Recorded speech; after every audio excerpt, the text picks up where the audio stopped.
നിങ്ങളിപ്പോൾ ഇവിടെ പറഞ്ഞല്ലോ ഈ സ്റ്റേജ് കെട്ടിയത് 25 വയസ്സിന്റെ ഭാര്യക്കാരാണ്. നിങ്ങൾക്കൊരു വർത്താനം അറിയോ? ഞാൻ ഈ റബീഉൽ അവ്വൽ 12 രാത്രി കൊല്ലങ്ങളായി യാത്ര ചെയ്യുന്ന ഒരാളാണ്. ഇങ്ങനെ യാത്ര ചെയ്യും. ചിലപ്പോൾ അയാൾ ദ്വാരക്കാൻ പറയും, ചിലപ്പോൾ പരിപാടി ഉണ്ടായി തിരിച്ചു പോകും. ഞാൻ ഈ കാണുന്നൊരു അത്ഭുതകരമായ കാഴ്ച എന്താണെന്നറിയോ? എനിക്ക് അത്ഭുതമാണ് ഇപ്പോഴും. അന്ന് നമ്മൾ ഈ 5 വക്ത് നിസ്കരിച്ചും ജമാഅത്തും മറ്റതും ഒക്കെ ആയിട്ട് നടക്കണം, നമ്മളൊക്കെ പെരി പോയി കടന്നുറങ്ങി. അതേ സമയത്ത് അങ്ങാടിയുള്ള പിള്ളേർ നേരം വിളിക്കുന്നവരെ അവര് തോരണം കെട്ടിയും തൂക്കിയും ഒരു ജമാഅത്തിനൊന്നും പോലെ ഉണ്ടാവും.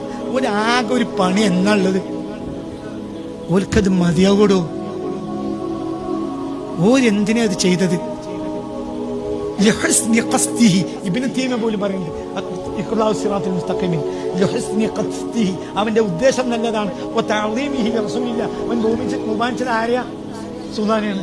മതിയാകോന് പറഞ്ഞു മനസ്സിലായി. മതിയാവും.